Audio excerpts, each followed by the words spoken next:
Okay, let's dive into a topic that so many of us think about: self-growth. It's this huge idea, right? But it can feel, well, a little fuzzy, maybe even overwhelming. We're about to make it crystal clear. You ever have that feeling, you want to improve, you want to move forward, but you're just not sure which way is up? It's kind of like wanting to go on an amazing road trip, but you don't have a map. Well, that's exactly what we're here to do today. We're going to hand you that map.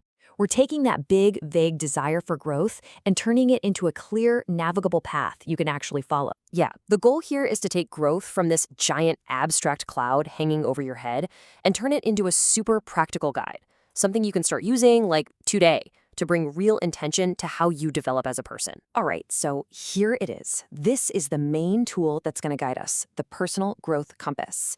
You can see it breaks down this huge idea of growth into 6 core areas.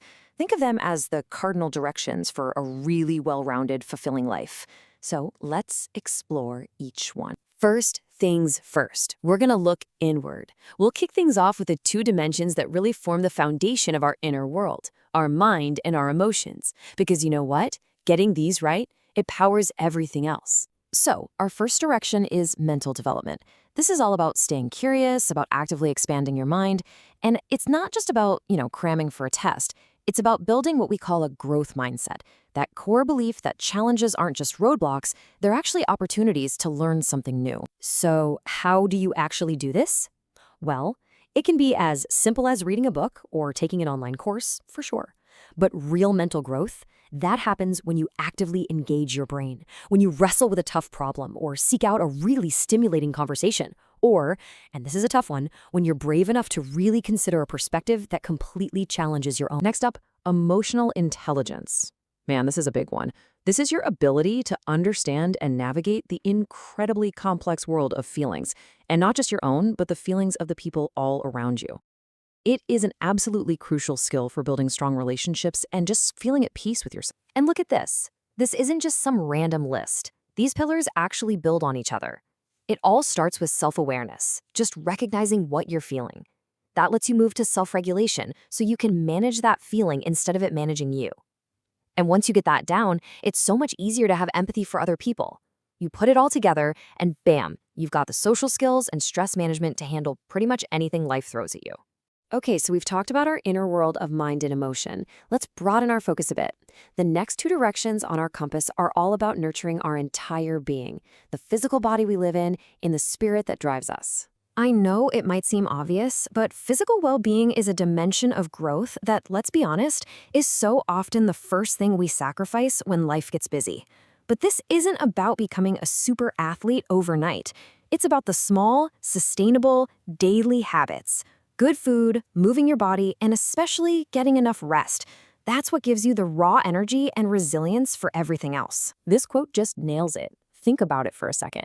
How can you be mentally sharp or emotionally available for your family or focused on your career if you're just completely exhausted or feeling unwell? Your physical health is literally the bedrock. Everything else is built on top of it. All right, now for a dimension that can sometimes feel a bit abstract: spiritual growth. And it's super important to say this does not have to be about organized religion at all. At its core, spiritual growth is about connecting to something bigger than your to-do list. It's about finding your why, defining your values, and answering that huge question: what gives my life meaning? And there are just so many ways to explore this. For some people, it's the quiet stillness of meditation. For others, it's the simple act of writing down what you're grateful for each day. Or maybe it's just taking time for honest self-reflection. It could even be finding meaning by helping others. The key is just to find what works for you, what helps you connect with that inner voice. Okay, so far we've been really focused inward on the mind, the body, the spirit.